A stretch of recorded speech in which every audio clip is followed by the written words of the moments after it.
Hi everyone, welcome back to my channel. So today I wanted to do a follow-up to my, I think it was called The Worst Doctors Ever, with the opposite, which is the doctors that you can trust. So how can you identify a doctor that you can trust? This is pretty hard. I was going through the list, and I don't think I've ever had a doctor that fits every single one of these qualities. So you're gonna have to kind of take it with a grain of salt, and you know some some doctors may have some of these qualities and lack others. Some of them may have bad doctor qualities, but also some of these qualities of being trustworthy. I know I have some doctors that are like that. um, so this one is really tough. You really have to use your own discretion and judge how you feel when you are with a doctor. But these are qualities that I've seen consistently in good doctors. And when I say a good doctor, I don't mean necessarily a doctor that has actually helped me. Um, some doctors were not able to help me, but they were good enough to tell me that they couldn't. And I've talked about that. That's actually, to me, that's a telltale sign of a good doctor is when they say, listen, I can't help you. I don't know what to do. But, let me refer you, or there's really nothing that I can offer you at this time. So that's one quality that we can start with. And I have had probably two doctors tell me that, and I've seen well over 20 doctors during the time I've been chronically ill. So the reason that I was inspired to make this video is because I was watching a webinar. It's an old webinar from a few years ago by a doctor. Again, I don't want to name names here. He's the founder of a very popular clinic that is actually based out in Germany, and they actually have several locations. And they used to have a location here in Beverly Hills, but that one closed, and I'll talk about that in a little bit. And I watched his webinar because I found it through a blog that I've been reading lately, related to Lyme disease and different treatments for Lyme disease. And I thought I'm just going to watch his blog and see what he has to say regarding, like stem cells and things like that. Um, and as I was watching it, he was very calm, he was very scientific, but I noticed some things that made me feel like the way that he was talking made me feel like I could trust him as a doctor. And obviously, I mean, I don't know the guy, but I felt like he was someone that was trustworthy, and that even though he was kind of like an alternative medicine practitioner, I still felt like he knew what he was talking about. And so that's why I decided to make this list. So one of the things that a lot of good doctors do is they make no guarantees. They will offer you treatments, but they will not guarantee that they will cure you. They just tell you, look, it could help you, it might not help you. They also have you sign forms. So basically you agree to the fact that, you know, it could help you, it might not do anything at all, and sometimes it could even make you worse in the long run. And I think doctors, good doctors are typically very upfront, especially if they're using alternative treatments. They will just tell you straight up, like, look, this, you know, we there's not enough research, and we're taking a chance here, and you know, that's just what happens when you have a rare or a poorly researched condition. They don't try to upsell you. They don't try to tell you like, oh, it's gonna cure you. It's gonna do this. It's gonna do that. They do warn you of the risks, and they leave it up to you. They tell you all the possible outcomes, but they don't put pressure on you to do whatever treatment they're offering. On that same note, they don't offer you a miracle cure, which is what I was just saying, that they don't say like, look, this is going to cure everything, you're going to feel so much better. And I actually have had good doctors. I had one of my doctors recently kind of tell me that, like, oh, this is going to help you.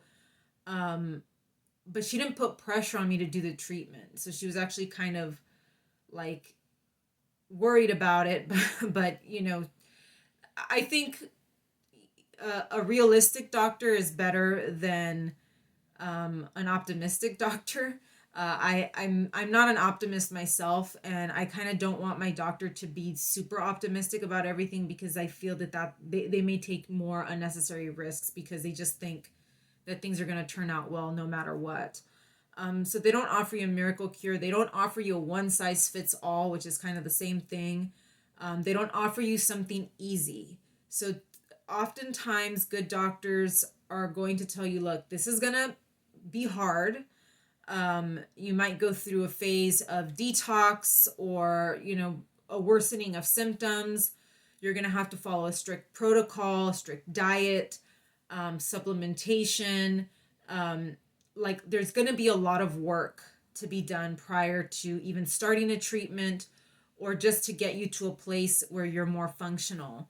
I am not convinced with a lot of these, miracle cures or one size fits all or do this one thing and that's gonna, and that's gonna do it all. So to me, I trust a doctor that's telling you, look, this is gonna be a lot of hard work and you're gonna have to do a lot of different things. You may have to take a lot of different supplements, adjust your diet. It's, getting better takes work. And that just seems, again, realistic to me. Good doctors own up to their mistakes, and this is something that you will rarely find, probably with any doctor. Most doctors do not like to admit when they've screwed up or when they've made a bad decision. But there are very, very few that will. And that was one thing that I noticed during this webinar with this gentleman, with this doctor, is that because I'm familiar with this clinic. I've never been to this clinic, but I knew that there was some controversy over the location here in Beverly Hills, which is now gone. And he did sort of address that. He didn't directly say, like, oh, these things happened. But he did say that they were seeing patients that were actually getting worse with treatment. I believe they use stem cells and they use exosomes as part of their protocol. And he was seeing that there were people that were reacting very badly. And I did hear of that happening several years ago at this clinic in Beverly Hills. So I'm assuming that he's referring to the cases from that clinic. And he said, we had to start asking ourselves why this was happening. And so I guess he started researching more or looking at the research. And he actually explained it in the video. Obviously, I don't understand medical, language very much, but he did explain what was going on or what he believed was going on and what they did to adjust their protocol. So he kind of owned up to this. He didn't say like, oh, it wasn't us, because a lot of times these doctors will blame patients and they'll say, the patient wasn't following the protocol. They, weren't resting or they weren't doing what they were supposed to do post-treatment. Or they just say, oh, well, it just didn't work for them. He actually said, we needed to figure out why patients were responding so badly and having these flare-ups post-treatment, when other patients had actually done well. And so he did look into it and figured it out and adjusted the protocol. They actually closed the Beverly Hills location. I believe that location no longer exists. And I think that that's the appropriate response. If people are becoming more sick, and they're complaining about the clinic, they were calling the clinic and asking for help because they weren't feeling well and they weren't getting the help. Well, then, that place is no good. And so they did actually close that clinic and that location no longer exists.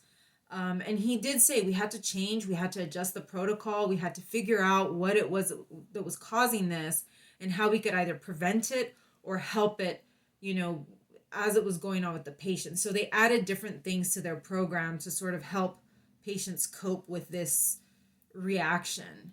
And that's the other thing. These doctors, and I have maybe like one or two doctors that are constantly staying updated on new research. They're constantly on the internet looking up case studies, looking up, new research, things that are coming in from other doctors and other researchers. And my doctor, the one that I've been seeing for a long time for, Lyme disease, she's always talking about like this researcher and that researcher and this, and so she's always talking about these other people, these other doctors. And that's one thing that I very rarely have seen with any, with any physician, is just this looking at what the research is and what new stuff is coming out and what other doctors are finding, and scientists. And it was weird for me to hear that from her, for her to be talking about these other people. And so I don't know, I kind of took that as a good sign, because there are some doctors that just don't, or they don't have the time to do that, so they don't really know what's out there that can help. And again, these doctors will often explain things to you in very scientific terms, which is hard for us to understand. But to me, that shows me that they know the science, they know the scientific part of it, so they understand research and what these other scientists are coming up with. So I take that as a good sign that they're actually, they're not stuck in the old ways, and they're constantly looking at what's coming out. Not chasing fame and fortune. So this one is kind of hard. I do have one doctor that was on a popular TV talk show, I guess. Um, and so that kind of put me off with that doctor, but she's still my doctor. They treat celebrities and they don't advertise it. And this one is also kind of tough, especially with stem cell clinics, because if they have one celebrity come into their clinic, they will milk that for all it's worth. And I have seen that with a few different places. But I feel like, doctors that do treat celebrities but are quiet about it are probably more trustworthy than the ones that treat celebrities and talk about it or advertise it or use it in their like on their websites and stuff like that. So, be very careful of that. Like I said, I do have doctors, or a doctor that, you know, rose to prominence because of a TV appearance, but it seems like she doesn't really discuss that anymore. It's not something that she really you would actually have to go and search for it. But yeah, I think being very discreet and being very quiet about stuff like that is probably better and more trustworthy than actually flaunting it, because not everybody is the same. I'm not a celebrity. I don't have the money that they have, so I'm obviously probably not going to do as well with the same, at the same clinic. No sales pitches, no, harassing phone calls, no, spamming your email inbox. I recently spoke to a doctor in Mexico. He's a Lyme literate physician, and he gave me the whole, I just want to help people. That's all I want to do, is I just want to help people. And I know that that's not true, because Lyme disease is endemic in the US and Canada. It's still not that big in Mexico yet, and he's in Mexico practicing. So obviously he's seeing an untapped market. And also he's in a tourist area. I think he's in Puerto Vallarta, which is a big touristy area. So he's capitalizing on medical tourism. I don't believe that whole "I just want to help." If you're treating foreigners, then you're in it for the money. There's, hands down. Or the other spiel of "I was inspired by," or I treated this autistic patient and I was just inspired by, alternative medicine and how it had helped this patient. A sales pitch, obviously, like if you call stem cell clinics or, like I said, medical tourism places, they're going to have a sales pitch because they need you to fly out there, and it's going to cost a lot of money. So they've got to sell it to you. So I'm not very sold on those kinds of things. I would be very, very careful with, and you're going to see that a lot with medical tourism. They'll be sending you emails. They might do follow-up phone calls. They'll send you an email with like an ebook of all of, how stem cells can help you. And I know that that's their job and that they need to do that to bring in clientele and money. But you got to be very careful with that kind of stuff. They're trying to sell something. So you got to ask a lot of questions before you commit to something that expensive, because those treatments are typically if they're trying to sell something to you, they're typically very, very expensive treatments. And this one is just kind of something small, but something that I have noticed is that a doctor that listens, obviously, takes notes. That's one thing that I've noticed of a couple of doctors that I've really liked is that they're taking notes. So sometimes they're not looking at you, they're looking like at a computer screen or they're writing. And they're really just, like paying attention to every little thing that you're saying and writing it down. And that is, I think there's something to be said about that because I'm trying to think of how many doctors have actually done that. Like I can think of two off the top of my head right now where I noticed how much they were either typing or writing notes. And the other ones I can't say for sure. Like I think some doctors will just listen and then later just write it down. But there's two that I can think of that were like, as I was talking, they were just getting it down. And they spend as much time as possible with you. Now, I know that this one is tough, especially if you're going through insurance. Doctors that take insurance typically are, pressed for time because they have other patients. But some will try to spend as much time as possible, or they'll try to maximize, the time with you as much as they can. So, like I said, by taking a lot of notes, by asking a lot of questions, that's another good one is that they ask you questions. When did your symptoms start? Where are they? How do you feel? Have you tried anything to, what have you tried in order to help, the symptoms? So that goes along with like listening and taking notes. It's just asking questions. And I think that's a really, really big one is asking questions, inquiring, being very curious about your condition. And again, when you're going through insurance, a lot of these things are kind of not in their control. That's why I said at the beginning of this that you can't really, there's no one doctor that's going to have all of these qualities, especially when it comes to time. And especially if you're using your insurance. Obviously, I have one doctor that I don't use insurance for, and she will spend as much time. I think her initial appointment is like 3 hours long. She tries not to spend too much time with you if there's really nothing else that she can do. But I'm paying out of pocket. So it's like, well, if we need to talk, we can talk. But when you're going through insurance, I think that's when you can really identify whether a doctor is good or not, is if they take insurance, but they're still trying to maximize what they can get out of an appointment with you. And so that's, I guess, how you can identify a good doctor through your insurance. But it's hard. It's really hard. And I'm not, I can't say that every doctor that has mistreated me is bad. They were, they have to work within the confines of the insurance system, of being overworked and understaffed.